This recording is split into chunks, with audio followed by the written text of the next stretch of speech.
চিন্ময় sir, যে সকল ছাত্রছাত্রীরা নতুন কম্পিটিটিভ এক্সামের জন্য তৈরি হচ্ছেন তাদের জন্য আপনি কি বলবেন? যে সকল স্টুডেন্টরা কম্পিটিটিভ এক্সামের জন্য প্রিপারেশন নেওয়া শুরু করেছে তাদেরকে আমি যদি বোঝাতে চাই তাহলে পরে আমাকে একটা গল্পের আশ্রয় নিতে হবে, ঠিক আছে, যাতে তারা সহজে বুঝে যায় ব্যাপারটা কী।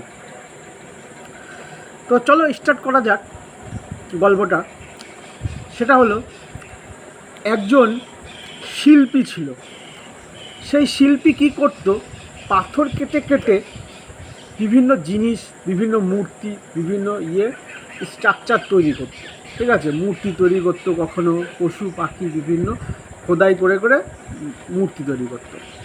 তা সেই শিল্পী একদিন জঙ্গলে যায়, দুটো পাথর নিয়ে আসে, নিয়ে এসে সেই পাথরে সে কারুকার্য করবে। প্রথম পাথরটিকে তিনি ছেনি এবং হাতুড়ি দিয়ে স্টার্ট করলো কাজ করা। তা প্রথম পাথরটার উপরে এত জোরে জোরে ও ছেনি হাতুড়ি দিয়ে কাজ করা শুরু করলো, প্রথম পাথরটা সহ্য করতে পারছে না, প্রচণ্ড চিৎকার করছে এবং সেই শিল্পীকে বলছে, আমাকে ছেড়ে দাও, আমাকে এত কষ্ট দিও না, আমার খুব কষ্ট হচ্ছে, তুমি এত জোরে জোরে আমাকে আঘাত করছো। তখন কি করলো সেই শিল্পী, সেই প্রথম পাথরটাকে সাইডে করে দিল। এবার দ্বিতীয় পাথরটিকে নিয়ে আসলো। দ্বিতীয় পাথরটিকেও সেরকমভাবে ছেনি এবং হাতুড়ি দিয়ে জোরে জোরে আঘাত করতে শুরু করলো। সে চিৎকার করছে কিন্তু কখনোই বলছে না যে আমাকে ছেড়ে দাও, ঠিক আছে। আস্তে আস্তে আস্তে আস্তে সে ছেনি হাতুড়ি দিয়ে ঠক ঠক ঠক ঠক করে কেটে কেটে কেটে কেটে কেটে কেটে কেটে কেটে একটা লাস্ট টাইমে একটা ঠাকুরের মূর্তি তিনি তৈরি করে ফেলে দিয়েছে। তো পাশের পাড়ার লোকজন এসছে সেই মূর্তিটিকে নিয়ে যাওয়ার জন্য, মন্দিরে প্রতিস্থাপন করার জন্য। তা সেই মূর্তিটিকে মন্দিরে প্রতিস্থাপন করবে তারা। তখন তারা দেখে পাশে আর একটা পাথর, সেই প্রথম পাথরটিকে যে তিনি বলেছিল যে আমি কষ্ট সহ্য করতে পারছি না, পাশে রাখা ছিল প্রথম পাথরটা। যারা ওই ঠাকুরের মূর্তিটা নিতে এসেছিলো তারা বলল, আমরা ওই পাথরটিকেও নিয়ে যেতে চাই। তখন সেই শিল্পী বলল, ঠিক আছে নিয়ে যাও। বলছে, কেন নিয়ে যেতে চাও? বললো, এটা মন্দিরের বাইরে রাখবো, সবাই এই পাথরটি উপরে নারকেল ফাটাবে, নারকেলের পড়বে, ঠিক আছে, নারকেল ফাটানোর জন্য নিয়ে যাচ্ছে। তো বলছে, ঠিক আছে নিয়ে যাও। তা নিয়ে গেল। তখন ওই প্রথম পাথরটিকে বাইরে রাখলো, আর দ্বিতীয় পাথরটির প্রতিমা তৈরি হয়েছে ঠাকুরের, সেটা মন্দিরে প্রতিস্থাপিত হলো। তো সবাই এসে নারকেল ফাটাচ্ছে ওই বাইরে প্রথম পাথরটির উপরে, আর ওইখানে পুজো দিচ্ছে দ্বিতীয় পাথরটিকে, যেটা মূর্তি তৈরি হয়েছে, ছেনি হাতুড়ি দিয়ে খুব কষ্ট করে বানিয়েছে।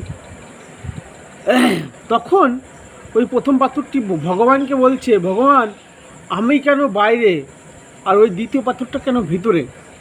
তখন বলেছিল, যখন তোকে ছেনি হাতুড়ি দিয়ে কষ্ট দিচ্ছিল শিল্পী, তখন তুই বলেছিলি কি, আমি আর পারছি না, আমাকে ছেড়ে দাও, সেই জন্য আজকে তোর এই অবস্থা।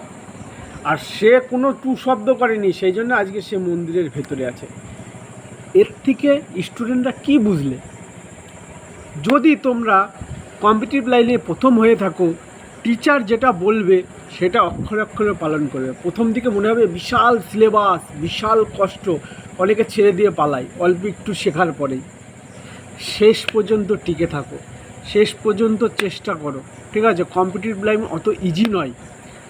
ওই যে বললাম, শিক্ষক মহাশয় গাদা গাদা তোমাকে টাস্ক দেবে, সেগুলো হচ্ছে পাথরের আঘাত, ছেনির আঘাত, হাতুড়ির আঘাত, সেটাকে সহ্য করবা, তাহলে পরে একটা বড় প্রতিষ্ঠা তুমি পেয়ে যাবে, বড় একটা অফিসার র্যাঙ্কের জব পেয়ে যাবে তুমি, ঠিক আছে। যেরকম ওই পাথরটা, দ্বিতীয় পাথরটা মন্দিরে প্রতিস্থাপিত হয়েছে, সেরকম তুমি একটা অফিসে প্রতিস্থাপিত হয়ে যাবে।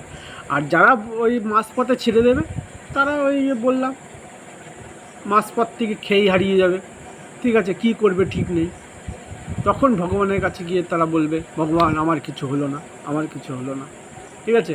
তা নতুন স্টুডেন্টদের কাছে বলবো, তোমরা ভয় পেও না, সামনের দিকে এগিয়ে যাও। চিন্ময় স্যার তোমাদের আছে, চিন্ময় স্যারের চ্যানেলটিকে ফলো করো, ঠিক আছে। সাকসেস তোমাদের আসবেই, আমি গ্যারান্টি দিচ্ছি, ঠিক আছে। বিশ্বাস রাখো আমার উপরে, লাস্ট পর্যন্ত থাকো আমার সঙ্গে, সাকসেস তোমাদের হবেই হবে।